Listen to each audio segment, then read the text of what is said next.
Hey guys, thank you so much for joining in. Guys, WordPress series की इस video में हम लोग बात करेंगे कि आप अपने वेबसाइट के जो हेडर पार्ट है उसको कैसे स्टिकी बना सकते हैं। अब स्टिकी का मतलब क्या है? अगर मैं आपको अपनी वेबसाइट पर दिखाऊं तो चलते हैं विजिट वेबसाइट पर। ये जो आपको ऊपर पोर्शन दिख रहा है जहाँ पर मेरे वेबसाइट का लोगो, राइट साइड में मेन्यू बार ये लगा हुआ है। अगर मैं यहाँ पर स्क्रॉल करता हूँ तो आप देखोगे कि जो लोगो है और जो पूरा हेडर का पार्ट है वो वापस ऊपर चला गया। इट मीन्स वो फिक्स नहीं है, वो वहाँ पर ऊपर चला गया। इससे प्रॉब्लम क्या हुई? इससे प्रॉब्लम ये होती है कि अब अगर मुझे पेज पर नेविगेट करना है, अगर मुझे अब किसी दूसरे पेज पर जाना है, दूसरे पेज पर क्लिक करना है, मेन्यू को एक्सेस करना है, तो मुझे ऑल द वे स्क्रॉल करके पहले ऊपर आना पड़ेगा और फिर यहाँ से मुझे जो ऑप्शन है उनको सेलेक्ट करना पड़ेगा। इट मीन्स अगर मैं स्क्रॉल करते हुए नीचे पहुँच गया तो अब यहाँ पे कोई ऑप्शन नहीं है जिससे मैं हेडर को एक्सेस कर पाऊँ। मुझे ऑल द वे ऊपर आना पड़ेगा वापस और फिर मैं हेडर को एक्सेस कर पाऊँगा। ये एज अ यूज़र बहुत ही ज़्यादा हैक्टिक है कि आप ऑल द वे ऊपर जा रहे हो एंड देन फिर हेडर को एक्सेस कर रहे हो। इसके लिए एक सॉल्यूशन है जिसको बोलते हैं स्टिकी हेडर। इट मीन्स मैं इस हेडर पार्ट को स्टिकी बना दूं। इट मीन्स जब भी मैं स्क्रॉल करूं तो ये जो हेडर है वो कंटिन्यूसली उसी जगह पे रहे, सो दैट मैं कहीं से भी किसी भी पेज के ऊपर जा सकूं, चाहे मैं ऊपर हूं, पेज के नीचे हूं, बॉटम एरिया में हूं, कहीं से भी मैं उस पेज को उस मेन्यू को एक्सेस कर पाऊँ। इसी को बोलते हैं स्टिकी हेडर। इसको करने के लिए आपको करना क्या है? सिंपल सा काम है। आओ वर्डप्रेस डैशबोर्ड के अंदर। वर्डप्रेस डैशबोर्ड के अंदर आने के बाद आपको जाना है प्लगइन्स पर और क्लिक करना है ऐड न्यू के बटन पर। ऐड न्यू के बटन पर आप क्लिक करोगे तो यहाँ पर आपको सर्च करना है my sticky menu. My sticky menu, MENU, my sticky menu आपको सर्च करना है और आपको ये एक प्लगइन दिखाई देगा। इस प्लगइन को सिंपली आपको इंस्टॉल करना है। अब ये जो पूरा प्रोसेस करेंगे इसमें कहीं भी हम किसी तरह की कोड कुछ भी इंसर्ट नहीं करेंगे, सिर्फ इस प्लगइन की हेल्प लेंगे और हमारा जो मेन्यू है वो स्टिकी बना लेंगे और जो भी ऑप्शन इस प्लगइन के अंदर हमें मिलते हैं वो भी हम देखने वाले हैं। तो यहाँ पर क्लिक करेंगे एक्टिवेट पर और एक बार जब आप इस प्लगइन को इंस्टॉल और एक्टिवेट कर लेंगे तो आपको इस तरह की कुछ स्क्रीन दिखाई देगी। इसको आपको अभी करने की ज़रूरत नहीं, सब्सक्राइब करने की ज़रूरत नहीं है। No I will do it later पर आप क्लिक कर देंगे और बाई चांस अगर आपको ये स्क्रीन नहीं दिखती है तो आप प्लगइन्स में इंस्टॉल प्लगइन पर जाएंगे और वहाँ पर इस प्लगइन को ढूंढकर उसकी सेटिंग्स पर क्लिक कर लेंगे। अब यहाँ पर देखो सबसे पहले आ रहा है कि आपको कोई वेलकम बार दिखानी है, कुछ दिखाना है। नहीं, मुझे नहीं दिखाना, मुझे स्क्रॉल करना है और यहाँ पे मुझे स्टिकी मेन्यू का ऑप्शन लेना है।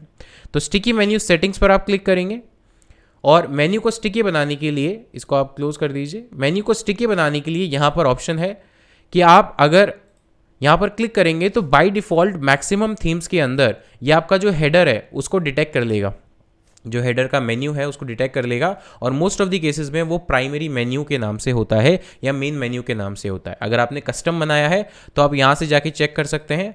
अपीयरेंस में मेन्यूज़ में जाइए और जो भी आपने प्राइमरी मेन्यू बना रखा है यानी जो भी मेन बना रखा है, जैसे यहाँ पर मेरा नाम है हेडर मेन्यू और ब्रैकेट में लिखा है प्राइमरी, इट मीन्स ये वेबसाइट के टॉप पर दिखाई देगा। तो यही मेरा प्राइमरी मेन्यू है, हेडर मेन्यू है जिसको मुझे स्टिकी बनाना है।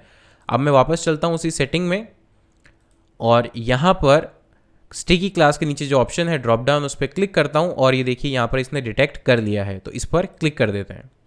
क्लिक करने के बाद नीचे चलते हैं, स्क्रॉल करते हैं और यहाँ पर कर देंगे हम लोग इसको save and turn on sticky menu, इसको क्लिक कर दो। यानी अब जो मेरा हेडर है वो स्टिकी हो गया। इट मीन्स अगर मैं स्क्रॉल करूंगा तो वो ऊपर इनविजिबल नहीं होगा, स्क्रॉल करूंगा तो साथ के साथ मेरे वेबसाइट में वो फिक्स रहेगा। तो यहाँ पर ये आ गया। अब मैं अगर स्क्रॉल करता हूँ नीचे, ध्यान से देखो तो ये देखो ये हेडर है, वो हेडर आ चुका है। लेकिन अब इसमें प्रॉब्लम है, ये इसका जो बैकग्राउंड कलर है और जो टेक्स्ट का कलर है वो कॉम्बिनेशन थोड़ा सा अजीब सा है। मेरे को कुछ भी नहीं दिखाई दे रहा। ऑप्शन है यहाँ पर लेकिन मुझे दिखाई नहीं दे रहे क्योंकि बैकग्राउंड कलर और टेक्स्ट का कलर ऑलमोस्ट सेम है। इसको मुझे चेंज करना है तो इसके लिए वापस आते हैं डैशबोर्ड पर और यहाँ पर नीचे जाएंगे तो यहाँ पर आएगा स्टिकी बैकग्राउंड कलर। आपको इसकी थीम के अकॉर्डिंग जो कलर है वो देना है। अभी के लिए मैं इसको दे देता हूँ ब्लैक कलर। तो ब्लैक का कोड है 000000, राइट। और जो स्टिकी टेक्स्ट है यानी जो उसका मेन्यू का टेक्स्ट है उसका कलर मैं दे देता हूँ वाइट। तो इसके लिए FFF, ठीक है, बहुत सिंपल सा है। और यहाँ पर इसको अगेन सेव कर देते हैं। अब वापस आते हैं वेबसाइट पर, रिफ्रेश करते हैं और इस बार जो आपका हेडर है, जो आपका हेडर पार्ट है, ये देखो। अगर मैं ऊपर रहता हूँ बाय डिफ़ॉल्ट तो दिखता ही है, लेकिन अगर मैं स्क्रॉल करना स्टार्ट करता हूँ तो भी ये जो हेडर है ये इनविजिबल नहीं होता, ये पूरी वेबसाइट के साथ स्क्रॉल करते हुए जा सकता है। अब आप अपनी थीम के अकॉर्डिंग जो भी कलर कॉम्बिनेशन है, जो भी कलर पैलेट है, उसके अकॉर्डिंग इसको कस्टमाइज कर सकते हैं। ऑप्शंस आपको क्या क्या मिलते हैं? ऑप्शन में यहाँ पर आपको स्टिकी का जो बैकग्राउंड, स्टिकी मेन्यू जो है बनाया है, उसका बैकग्राउंड कलर चेंज करने का ऑप्शन मिलता है, टेक्स्ट कलर चेंज करने का ऑप्शन मिलता है, make visible on scroll, it means जैसे ही आप स्क्रॉल करेंगे वो विजिबल हो जाएगा। तो 0 इट मीन्स जैसे ही आपने थोड़ा सा भी स्क्रॉल किया वो स्टिकी मेन्यू विजिबल हो जाएगा। अगर आप चाहते हैं कि 0 पे नहीं हो, लेट्स सपोज 200 पिक्सल स्क्रॉल करने के बाद ये विजिबल हो, तो इसको आप 200 दे दीजिए, सेव कर दीजिए। और अगर आप डिफरेंस देखेंगे अब, तो मैं यहाँ पर वापस आता हूँ ऊपर, पेज के ऊपर रिफ्रेश करते हैं, तो अब ये इमीडिएटली स्टिकी मेन्यू नहीं आएगा जब तक मैं 200 पिक्सल, ये देखिए मेन्यू गायब हो गया, 200 पिक्सल जब तक स्क्रॉल नहीं करूँगा तब तक वो मेन्यू नहीं दिखाई देगा। तो ये आप पे डिपेंड करता है कि आपको कौन से सेक्शन या कितनी हाइट के बाद वो मेन्यू जो है वो स्टिकी वाला विजिबल करना है। इसके अलावा अगर मैं बात करूँ यहाँ पर मोबाइल में, ये तो हुआ डेस्कटॉप वर्जन, क्या मोबाइल में भी हमें दिख रहा है? तो राइट क्लिक करेंगे, इंस्पेक्ट पर क्लिक करेंगे और ये मोबाइल के आइकन पर यहाँ से इस पर क्लिक कर देंगे। तो अब देखते हैं कि क्या मोबाइल में भी स्टिकी मेन्यू दिख रहा है। तो मैं रिफ्रेश कर लेता हूँ एक बार और यहाँ पर थोड़ा स्क्रॉल करते हैं, तो देखो मोबाइल में भी स्टिकी मेन्यू दिख रहा है। और यहाँ पर हैमबर्गर पर क्लिक करेंगे तो ऑप्शन दिखेंगे, बट अगेन यहाँ पर भी कलर का इशू है। तो इसके लिए भी आप यहाँ पर जा सकते हैं और यहाँ पर बाय डिफ़ॉल्ट अभी दिख रहा है डेस्कटॉप पर और मोबाइल पर, दोनों पर दिख रहा है। और यहाँ पर आपकी जो सेटिंग्स हैं इनको आप अपने अकॉर्डिंग चेंज कर सकते हैं। अगर आपको एडिशनल CSS स्टाइल देनी है तो वो यहाँ से आप दे सकते हैं। और यहाँ पर अगर आपको डिसेबल करना है, ये प्रीमियम वर्जन है, अगर आपको डिसेबल करना है किसी पेज पर, पर्टिकुलर पेज पर स्टिकी मेन्यू, तो यहाँ से कर सकते हैं, बट ये एक पेड वर्जन में अवेलेबल है।